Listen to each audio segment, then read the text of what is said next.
নমস্কার বন্ধুরা, মমতা রান্নাবান্নাতে আপনাদের সবাইকে স্বাগত। আপনারা সবাই কেমন আছেন? আশা করি ভালো আছেন। আর আমি অনেক ভালো আছি। আজকে 2 কাপ চিড়ে দিয়ে এমন এক দুর্দান্ত স্বাদের পকোড়া রেসিপি বানিয়ে দেখাবো, যেটি বানানো খুব সোজা আর খেতেও দুর্দান্ত স্বাদের হয়। আর দেখেই তো বুঝতে পারছেন কতটা লোভনীয় এই পকোড়া রেসিপিটি। সন্ধেবেলা চা বা কফির সাথে যদি এই রকম স্ন্যাক্সের রেসিপি থাকে, তাহলে সন্ধেটা তো জমে যাবে। তো চলুন রেসিপিটি শুরু করা যাক। তো প্রথমেই আমি আগে থেকেই 2 কাপ চিড়ে ভিজিয়ে রেখে দিয়েছিলাম 3 কাপ জলে। এবার 10 মিনিট পরে চিড়েটা এইভাবে ভিজে ডবল হয়ে গেছে। আর চিড়েটাই কিন্তু 90% এইভাবে গলে যাবে। এইভাবে করে নিতে হবে, বেশি নরম করলেও চলবে না, বেশিক্ষণও কিন্তু ভিজিয়ে রাখবেন না, তাহলে পুরো নরম হয়ে যাবে। এবার এইভাবে জলটা নিংড়ে আমি একটি অন্য পাত্রে নিয়ে নেব। সবগুলোকে একইভাবে আমি জলটা নিংড়ে নিয়ে নেব। তো তোমরা যারা যারা আমার চ্যানেলে নতুন আছো, তারা অবশ্যই কিন্তু চ্যানেলটিকে সাবস্ক্রাইব করে নেবে এইরকম নতুন নতুন রেসিপি পাওয়ার জন্য। তো চলুন সবগুলোকে ছেঁকে নিই, তারপরে দেখা হচ্ছে আপনাদের সাথে।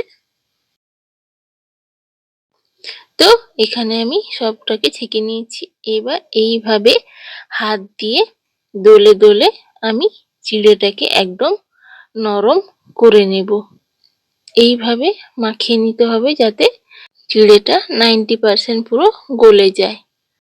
এইভাবে না মাখিয়ে নিলে কিন্তু চিড়েটা বাইন্ডিং খাবে না, তাই জন্য ভালোভাবে মাখিয়ে আটার ডোর মতো একটু নরম করে নিতে হবে। তো এখানে আমি মাখিয়ে নিয়েছি। তো এবার এতে আমি আগে থেকেই 2টো আলুকে আমি সেদ্ধ করে নিয়েছি। এবার ওই সেদ্ধ আলুগুলোকে আমি একটা গ্রেটার মেশিনের সাহায্যে এইভাবে গ্রেট করে নিচ্ছি, যাতে আলুর মধ্যে কোনো দলা বেঁধে না থাকে।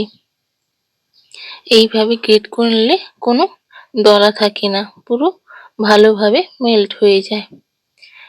আপনারা চাইলে হাত দিয়ে নয়তো মাখিয়ে নিতে পারেন।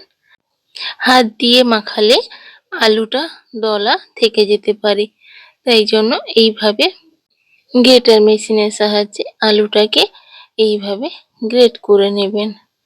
তো এখানে আমি পুরো ভালোভাবে সবগুলোকে গ্রেট করে নিয়েছি। এবার এতে আমি একে একে দিয়ে দিচ্ছি কারি পাতা কুচি, আপনারা চাইলে ধনে পাতা কুচিও দিতে পারেন। এবার দিয়ে দিচ্ছি কাঁচা লঙ্কা কুচি, আর দিয়ে দিচ্ছি কুচনো পেঁয়াজ। এবার এতে কয়েকটা মশলা অ্যাড করছি। দিয়ে দিচ্ছি অল্প পরিমাণ ম্যাগি মশলা। তো আপনার কাছে যদি ম্যাগি মশলা না থাকে তাহলে চাট মশলা ইউজ করতে পারেন। এবার দিয়ে দিচ্ছি 1/2 চামচ ধনে গুঁড়ো, আর দিয়ে দেব স্বাদ মতো লবণ। এবার ভালোভাবে সবগুলোকে আমি মশলাটাকে আলু আর চিড়ের সাথে মাখিয়ে নেব। তো দেখতেই পেলেন এখানে কিন্তু আমি বেশি মশলা ইউজ করিনি, মাত্র 2টো মশলা দিয়ে আর কয়েকটা উপকরণ দিয়ে এই পকোড়া রেসিপিটি তৈরি হয়ে যাবে চটজলদি। তো ভালোভাবে এইভাবে মিশিয়ে নিয়েছি। এবার এটাকে রেখে আমি হাতটাকে ধুয়ে নিয়ে হাতে অল্প তেল মাখিয়ে নিয়েছি, সাদা তেল। এবার রুটির লেচি আকারে কেটে নিয়ে এইভাবে গোল করে চ্যাপ্টা করে আমি পকোড়াগুলোর শেপ দিয়ে দিচ্ছি। দেখুন এইভাবে ভালো করে চারিদিকে সমান করে গোল করে নেবেন। এবার উপর দিয়ে আমি কিছুটা কালো জিরে লাগিয়ে দিচ্ছি, যাতে দেখতে সুন্দর লাগে, আর কালো জিরে টেস্টটাও কিন্তু দারুণ হয়। আরেকটা কারি পাতাকে এইভাবে লাগিয়ে দিলাম। দেখতে সুন্দর হলে তবেই তো খেতে মন চাইবে, তাই না? তো এইভাবে সুন্দর করার জন্য আমি পকোড়াগুলো শেপ দিয়ে দিয়েছি। এবার আরেকটা তৈরি করে দেখাচ্ছি। দেখুন, প্রথমে গোল করে নিয়ে এইভাবে হাত দিয়ে চেপে নিয়ে একটা কারি পাতা লাগিয়ে দেবেন মাঝখানে, আর চারি সাইডে একটু কালো জিরে লাগিয়ে দেবেন। তো আমার দুটো কিন্তু তৈরি করে নিয়েছি। এবার সবগুলোকে একইভাবে তৈরি করে নিই, তারপরে দেখা হচ্ছে আপনাদের সাথে। তো দেখুন, সবগুলোকে তৈরি করে নিয়েছি। দেখতে কতটা সুন্দর লাগছে, কাঁচা অবস্থাতেই মনে হয় এগুলি খেয়ে নিই, এতটাই দেখতে সুন্দর লাগছে এই পকোড়া রেসিপিটি। তো চলুন, অন্যদিকে আমি গ্যাসে তেল বসিয়ে দিয়েছি, কড়াইয়ে সাদা তেল গরম করতে। তেলটা যখন মাঝারি গরম হয়ে আসবে, আমি একটা একটা করে পকোড়া ছেড়ে দেব।